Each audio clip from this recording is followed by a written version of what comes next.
Okay, so when we left off on Friday, Ralph had managed to get off of the porch. And remember, he ended up in the shrub, which is a word for bush, and kind of chewed his way all the way through till he could get to his motorcycle. And so he had gotten back on his motorcycle and was on his way. Well, we pick up with him today. Ralph bounced along the uneven driveway to the mountain highway, where he quickly discovered that one of the ribbons of concrete pressed smooth by passing tires made a great highway for a mouse. He then made an even more exciting discovery: gravity.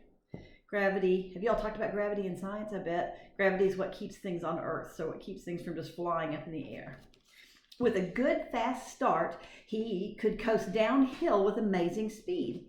The halls of the Mountain View Inn were never like this. Have you ever ridden like a bicycle down a hill and no matter how, if you don't even pedal, you go really fast? I think that's what Ralph was feeling there.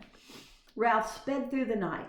Sped through a night that fulfilled his dreams of freedom. It was a night of danger and adventure.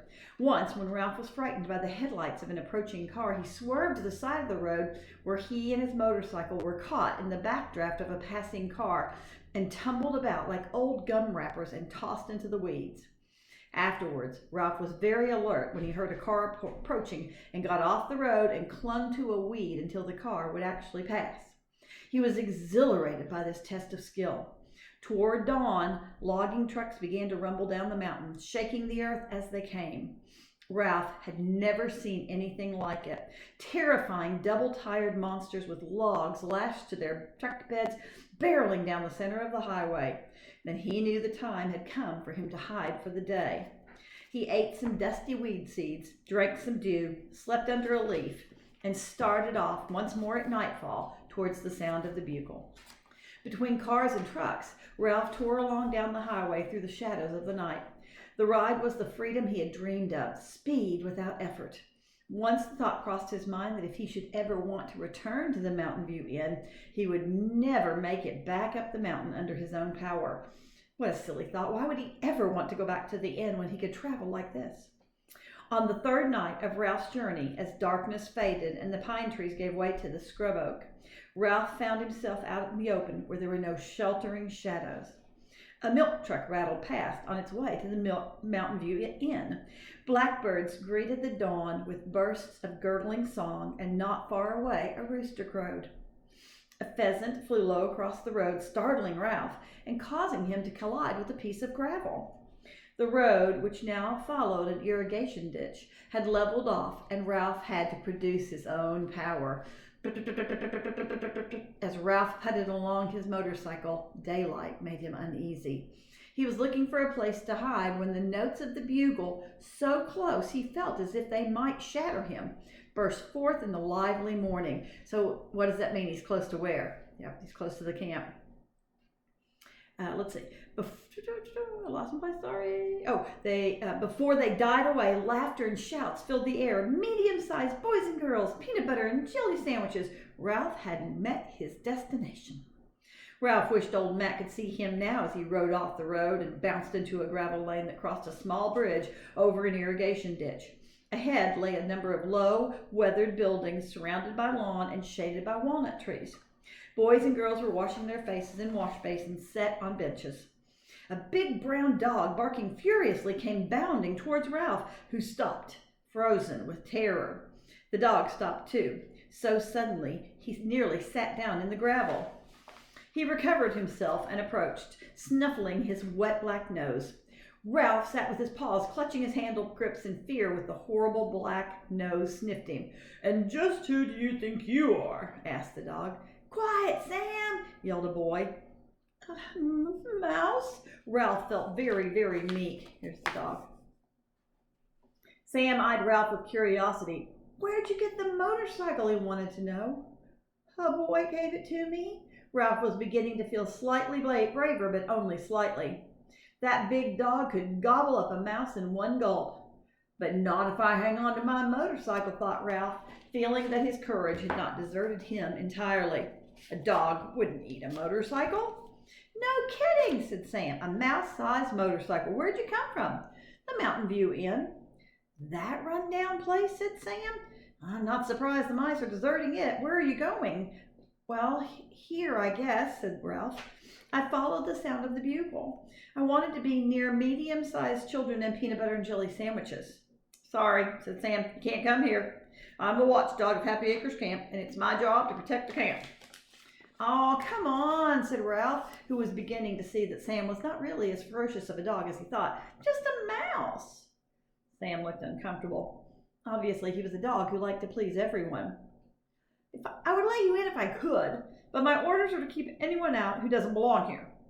Ralph hunched down over his motorcycle. Please, I'm just a teeny little brown mouse. Nobody would even notice me. Sam's honest brown face looked worried. No, he said at last, I can't let you in. I have my orders from Aunt Jill and Uncle Steve in the camp office. They're in charge here. I've had a long trip, said Ralph. I'm tired and I'm hungry. Sam looked so worried that Ralph pressed his advantage. You know boys like mine. They would be glad to have me. Sam looked back towards the white building under the walnut trees, and then he looked down at Ralph. I tell you, I just can't do it, he said. If I let you come in, I'd be breaking my orders. I'm already in trouble because a car came along in the middle of the night and dumped a box of kittens. It got away before I could rouse anybody. Kittens? Squealed Ralph in horror.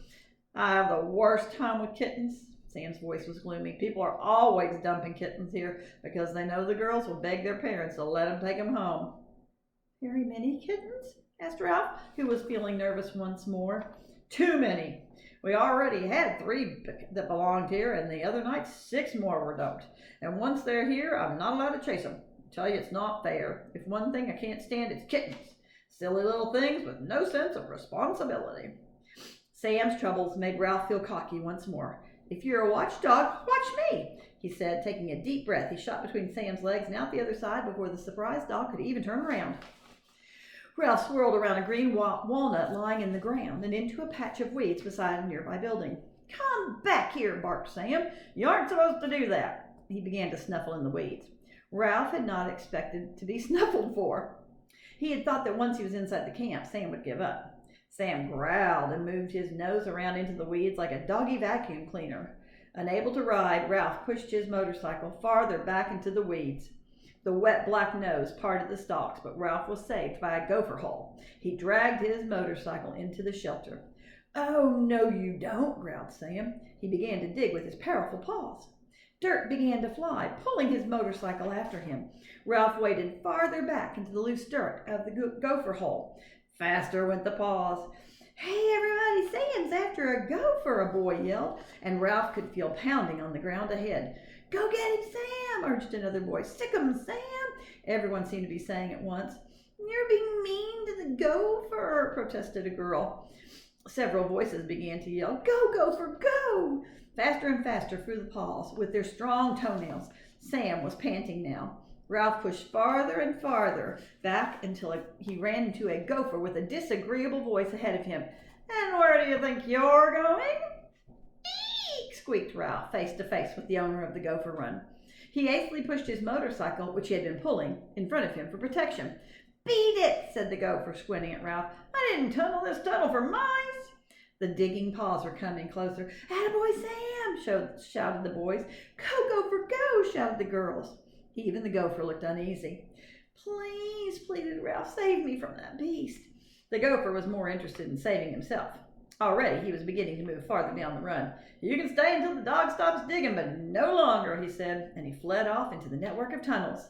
Not far away, a bell clanged. Breakfast! Chow time! Yelled the boys, and the feet that went pounding off in the direction of the bell shook the ground overhead.